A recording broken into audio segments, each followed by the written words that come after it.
का जय माता जी। मित्रों, आज आपको थंबनेल देख के आप सबको पता तो चल ही गया होगा कि आज मैं कौन से विषय पे बात कर रहा हूँ।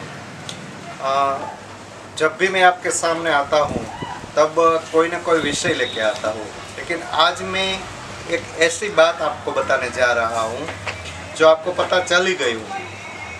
दोस्तों, मैं ऐसा सोच रहा था कि निवृत्ति के समय के बाद मैं क्या करूं। सोचा था, मेरे दिल में कहीं कहीं से एक बात आती थी कि किसी भी तरह मैं गौ सेवा करूं, लेकिन मैं सोचता था कि अभी तो नौकरी पर जाना है, ड्यूटी करनी पड़ती है, लेकिन निवृत्त जब हो जाऊं तब मैं गौ सेवा करूं। लेकिन निवृत्ति होने में अभी थोड़ी देरी है, लेकिन इसके पहले ही मुझे गौ सेवा करने का मौका मिल गया। आज से 4 मास पहले मैं एक गाय लेके आया जो गिर औलाद की गाय है, और स्कूल के समय के बाद मैं जब भी फ्री हो जाता हूँ, सुबह स्कूल की नौकरी होती है, दोपहर में घर जब आता हूँ तो दोपहर में घर आकर खाना खाने के बाद मैं जब फ्री हो जाता हूँ तब ये गौ सेवा करता हूँ। दोस्तों, गौ माता के सेवा करने से क्या क्या लाभ मिलता है और गौ माता की सेवा क्यों करनी चाहिए, इसके बारे में मैं आपको एक जानी पहचानी बात बताने जा रहा हूँ। लेकिन इसके पहले हमारे घर में आई हुई 4 मास से जो हमारे घर में रह रही है, वो गौ माता से मैं आपको मिलाने जा रहा हूँ, जो आज हमारे परिवार की एक सदस्य बन गई है। पहले आप उनसे मिलो।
दिलीप राजा के बारे में आप जानते हैं। दिलीप राजा और उनकी रानी सुदक्षिणा को बहुत से सुख थे, लेकिन वो निसंतान थी। राजा ने सोचा कि मेरे पास सब कुछ है लेकिन मैं निसंतान हूँ, इसलिए दिलीप राजा अपनी रानी सुदक्षिणा को लेकर अपने गुरु वशिष्ठ के आश्रम में जाते हैं।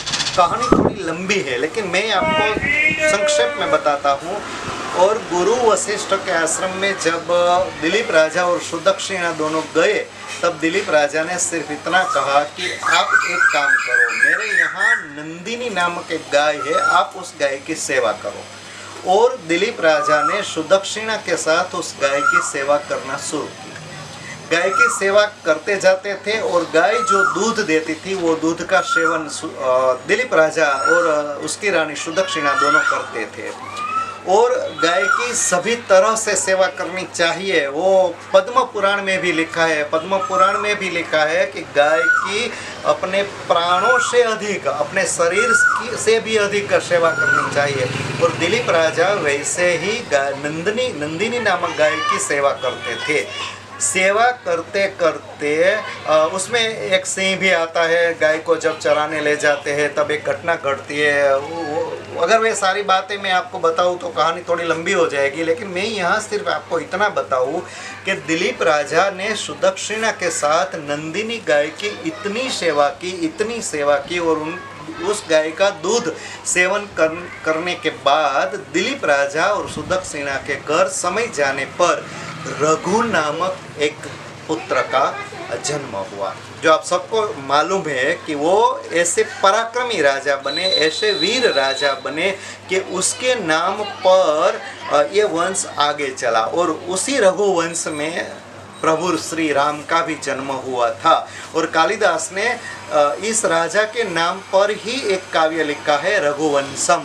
और आप जानते हैं कि रघु राजा इतना प्रख्यात हुआ कि उसके नाम पर एक बात भी है कि रघुकुल रीत सदा चली आई, प्राण जाए पर बचन न जाए। तो दोस्तों, दिलीप राजा और सुदक्षिणा को नंदिनी नामक गाय की सेवा करने से पुत्र रत्न प्राप्त हुआ। उसी तरह पुराण में ये भी लिखा है कि यथा गौश्चा यथा विप्रा तथा हरि, मतलब कि जिस घर में गाय की सेवा की जाती है उस घर पर ब्राह्मणों की कृपा रहती है, और जिस घर पर ब्राह्मणों की कृपा रहती है उस घर पर हरि मतलब भगवान की कृपा रहती है। इसलिए मित्रों, आप अपने घर पर ईश्वर की कृपा चाहते हो तो गाय की सेवा करनी चाहिए। गाय की सेवा करने से बहुत से लाभ प्राप्त होता है।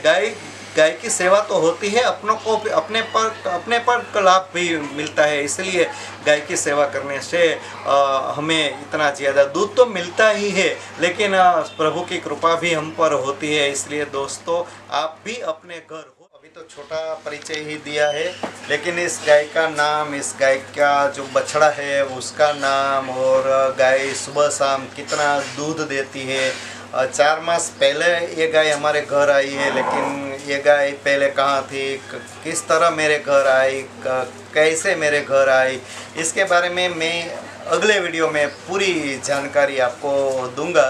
अगर मेरा ये गाय का वीडियो आपको अच्छा लगा हो तो इस वीडियो को ज़्यादा से ज़्यादा लाइक करें, शेयर करें और इस मेरे चैनल को सब्सक्राइब करें और अगले वीडियो तक राह देखें। तब तक आप सबको मेरा जय श्री कृष्ण।